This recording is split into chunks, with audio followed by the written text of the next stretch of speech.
ପାଠ ହଉନି ନା ପାଠ ପଢିତେ ଇଚ୍ଛା ନାହିଁ? କଣ ହବ? 10 ଶ୍ରେଣୀ ପରୀକ୍ଷା ଦେଇକି ମୁଁ ତାମିଲନାଡୁ ପଳେଇବି, ବେଙ୍ଗଲୋର ପଳେଇବି, ପୁଳେ ପୁଳେ ଟଙ୍କା ରୋଜଗାର କରିବି? ହଁ, ତାମିଲନାଡୁ ବେଙ୍ଗଲୋରରେ ଫେରୁଥିବା ପିଲାଙ୍କୁ ଦେଖିକି ଭାବୁଛ ନା ମୁଁ ତାମିଲନାଡୁ ଯିବି, ତାଙ୍କ ପରି ପଇସା ରୋଜଗାର କରିବି, ତାଙ୍କ ପରି ଗାମୁଛା ବେକରେ ଟାଉଲିଆ ପକେଇକି ଗାଁକୁ ଗଲେ ବେକରେ ଟାଉଲିଆ ପକେଇକି ବୁଲିବି, ନୂଆ ନୂଆ ଡ୍ରେସ୍ କିଣିବି, ନୂଆ ନୂଆ ଇଏ ପିନ୍ଧିବି? ଠିକ କି? ମୁଁ ସେଇଆ ହିଁ ଭାବିଥିଲି।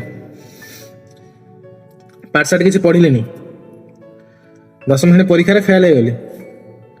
ଜିଦ୍ କରି ତାମିଲନାଡୁ ପଳେଇ ଆସିଲି। ଏବେ ମୁଁ ତାମିଲନାଡୁରେ ଅଛି ରିସେଣ୍ଟ। ତାମିଲନାଡୁରେ ସେ କଣ କଲି ଜାଣିଛ? ଜାଣିବ କଣ? ଦେଖା ତ ହଉ,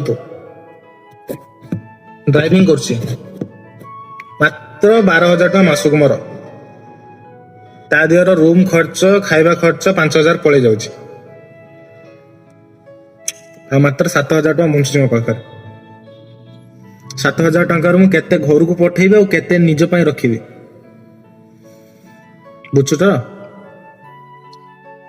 ମୁଁ ଯେତେବେଳେ ପ୍ରଥମ ଥର ତାମିଲନାଡୁକୁ ଆସିଥିଲି, ଆଉ ମୁଁ ଭାବିଥିଲି ମତେ ଗୋଟେ ଭଲ କାମ ମିଳିଯିବ, ଭଲ କମ୍ପାନୀଟାକୁ ଯାଇଥିଲି। ସେ ମତେ ଫାଷ୍ଟ କଣ ମାଗିଲେ ଜାଣିଛ? 10ମ ଶ୍ରେଣୀ ସାର୍ଟିଫିକେଟ, ଯୋଉଟା କି ମୋ ପାଖରେ ହିଁ ନାହିଁ। ତ ତାମିଲନାଡୁକୁ ଆସିକି ପଇସା ରୋଜଗାର କରିବାକୁ ହେଲେ ବି ପାଠ ପଢିବାକୁ ପଡିବ।